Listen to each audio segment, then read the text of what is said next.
Hello viewers, welcome to KANISHKA IAS. There are less than 30 days left for the UPSC prelims 2025. So let us have a quick revision on the places that are in news within India, and I have taken these topics significantly because you can interconnect every topic that we deal today to 3 to 4 subjects of your UPSC syllabus like history, geography, international relations and economy. So let us move into the video.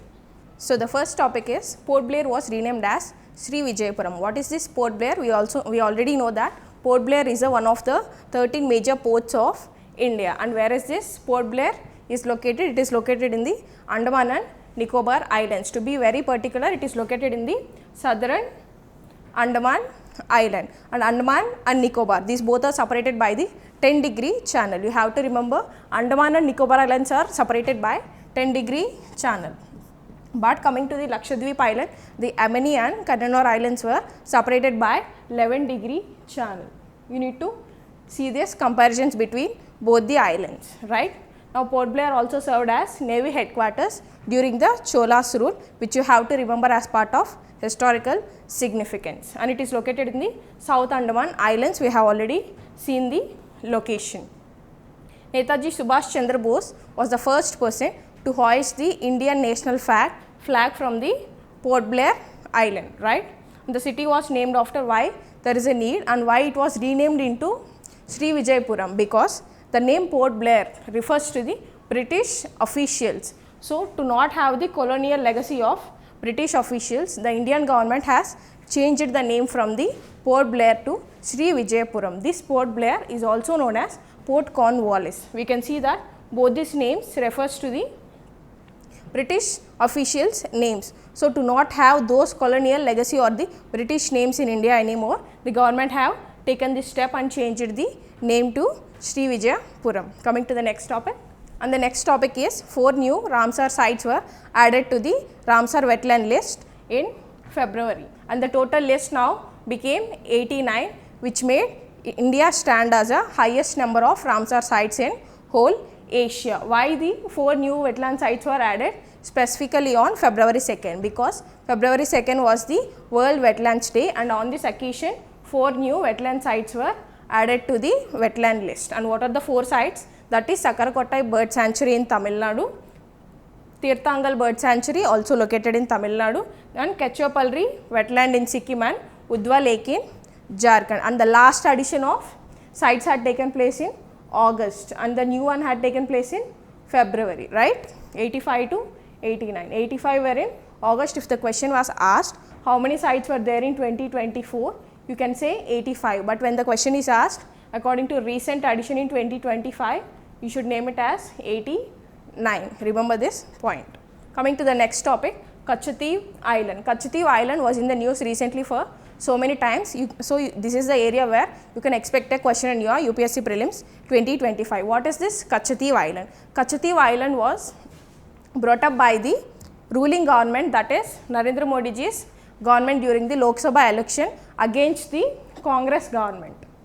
Why? Because the Congress ruling period, when Prime Minister Indira Gandhi was ruling, the Kachi Island was given away to the Sri Lankan government, and then the ruling government had brought up this point during the elections that were taken place during the Lok Sabha in 2024. What is this Kachi means? Which means a barrel island in Tamil language, and it is an uninhabited offshore island, which means there are no people who are living in this area, right? You have to remember this point, and it was formed in the 14th century due to the volcanic eruptions that have taken place, right?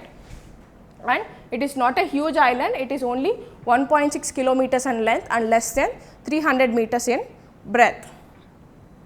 What is the historical significance or what are the boundaries? Whenever you are reading about a topic in map pointing, you have to also read about the boundaries that are surrounding the area. Now coming to the Nagapattinam and Tondi, these are the ancient ports of India, and coming to the Park Strait, which separates the India and Sri Lankan mainland, is called as Park Strait. What is this? Kachi. This is the point which we are dealing currently, and this is the Kachi Island. What is this Talaimannar? This is the first area to which the service from Pamban Island, that is old Pamban Island, was started from Pamban to Talaimannar in the first time. Pamban Island was also in the news recently. Why? Because the new Pamban bridge was inaugurated recently. That is why you should also read about new Pamban bridge. What is this? Rameshwaram. As part of Sri Lanka visit by Prime Minister Narendra Modi ji, an agreement was signed between Prime Minister Narendra Modi ji and President of Sri Lanka that a ferry service will be started between Rameshwaram to Jaffna. Ferry service which is nothing but a transportation service. We cannot say it is a ship service because a ferry is less than a ship and also less than a boat. Hence, this agreement was signed between both the governments. Hence, you should also read about all these surrounding areas when you read about the topic in a map pointing, right? The next topic is Kuno National Park. Why is this Kuno National Park in the news? Because Kuno National Park was set to welcome the cheetah cubs. Small cheetah cubs were born to the cheetahs that were reintroduced in India recently in 2022. What does the Kuno mean? Kuno is nothing but a river that flows through the area in Madhya Pradesh, and initially it was established as a wildlife sanctuary in 2018, right? And in 2018, the wildlife sanctuary status got upgraded to a national park. Hence, we call it today as a Kuno National Park. You need to remember a point in this regard. What is that? A wildlife sanctuary or a biosphere reserve can be upgraded to a status of national park, but a national park status cannot be degraded to a wildlife sanctuary. You need to remember this point in the exam point of view. And coming to the action plan for introduction of cheetahs, which is nothing but reintroduction of cheetahs into India. We already know cheetahs got extinct in India in 1952 itself, and as part of Project Cheetah, cheetahs were reintroduced into India in 2022. 8 cheetahs were brought from Namibia and 12 cheetahs were brought from South Africa and reintroduced in this Kuno National Park.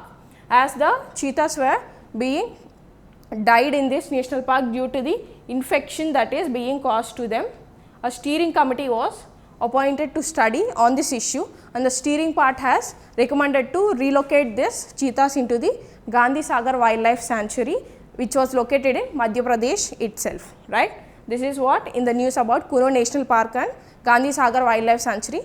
Both were located in Madhya Pradesh itself. Also, what you need to remember when you study about Madhya Pradesh, there are 11 national parks in Madhya Pradesh. You also need to learn about all these national parks like Kuno National Park, Madhav National Park, Panna National Park, Vanavihar National Park.